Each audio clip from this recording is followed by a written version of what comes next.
Gudoomiyaha Golaha Shacabka Jamhuuriyadda Federaalk Soomaaliya Mudane Sheekh Aadan Maxamed Nuur Sheekh Aadan Madoobe oo uu welinaya ku-xigeenkiisa labaad ee Golaha Shacabka Jamhuuriyadda Federaalk Soomaaliya Cabdulaahi Cumar Abshiro ayaa caawa kulan casho sharaf ah waxay u sameeyeen xildhibaanada labada aqal ee baarlamaanka Soomaaliya gaar ahaan kuwa deegaan doorashadu ay tahay dowlad goboleedyada Koonfur Galbeed iyo Jubbaland. Kulanka ayaa waxaa looga hadlay dhowr arrimood ay ka mid yihiin isku duubnida midnimada xildhibaanada labada aqal ee deegaan doorashadu ay tahay Koonfur Galbeed iyo Jubbaland.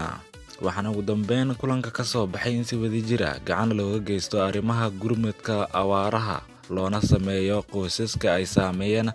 abaaraha daran ee ka jira deegaanadaasi iyo sidoo kale midnimada iyo isku duubnaanshaha xildhibaanada ka soo jeeda labadaasi dowlad goboleed. Ugu dambeyntii Gudoomiyaha Golaha Shacabka Jamhuuriyadda Federaalk Soomaaliya Mudane Sheekh Aadan Maxamed Nuur Sheekh Aadan Madoobe ayaa guddi ka kooban 5 xubnood u xil saaray gurmadka abaaraha samata bixinta dadka ay abaaraha daran saameysay.